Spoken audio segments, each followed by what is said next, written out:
បាទថ្ងៃនេះខ្ញុំមកខាងខេត្តកំពង់ឆ្នាំងបាទនេះជិះម៉ូតូធ្វើដំណើរទៅផ្សារបង្រខេត្តកំពង់ឆ្នាំងយើងហ្នឹងនេះជាតាមដងផ្លូវនៅជាប់ដងភ្នំ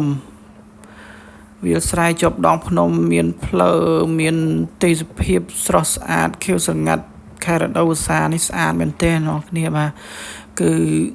ស្អាតមែនទែនមានដើមត្នោតមានវាលស្រែជីផ្លូវបេតុងស្អាតរហូតទៅដល់ផ្សាររហូតទៅដល់ជាប់ផ្លូវកស៊ូគឺស្អាតមែនទែនទៅដល់ផ្សារបរោយើងឥឡូវអភិវឌ្ឍច្រើនជាងមុនស្អាតមែនទែននឹងផ្សារបរោខេត្តកំពង់ឆ្នាំងហ្នឹងខ្ញុំជិះកាត់ផ្លូវវត្តប្រធាតយើងហ្នឹងអ្នកនរគ្នាបងប្អូនកំពង់ឆ្នាំងគាត់ស្គាល់ហើយវត្តប្រធាតផ្សារបរោផ្លូវទៅផ្សារបរោហ្នឹងបាទ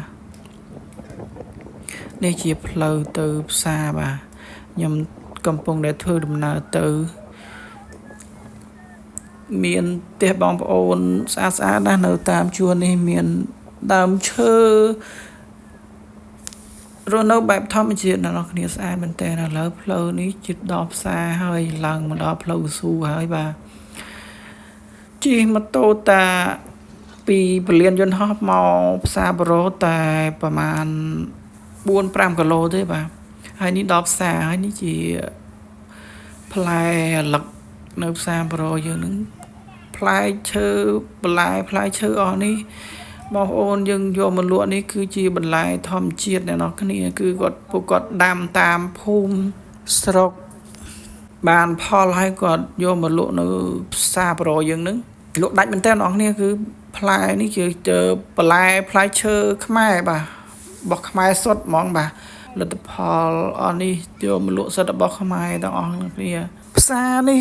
រៀងដូចតូចដែរតែចូលទៅក្នុងគឺធំណោះគ្នាចូលធំហើយមានលក់របស់ធូរថ្លៃបែកជើងផ្ទាត់អីមកគូតា7-8,000 រៀលទេណោះគ្នាហើយលក់ធូរមែនតែនរបស់នេះសិលរបស់ធម្មជាតិហើយនេះកន្លែងផ្ញើម៉ូតូខ្មែរយើងហ្នឹងដាក់ផ្ញើម៉ូតូខ្មែរយើងហើយនេះផ្លូវចូលទៅផ្សារបាទគឺមើលពីក្រៅដូចតូចតែផ្សារនឹងតែពេលចូលទៅក្នុងបងប្អូននរគ្នាអើយគឺផ្សារ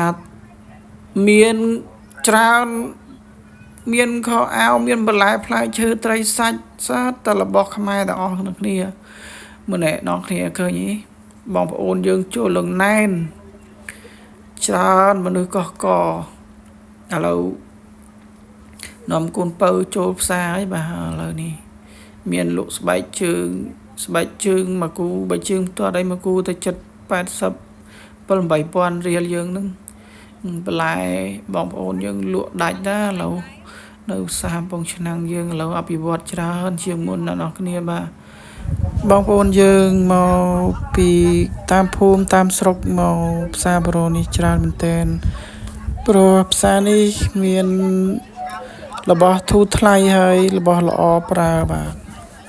ទសូមអរគុណបងប្អូនដែលម្នាក់មកថ្មីចូលមើលថ្មីកុំភ្លេចចុចជាវចុច Subscribe ចុច Like ចុច Share ឲ្យខ្ញុំអ្នកមួយផងបាទសូមអរគុណ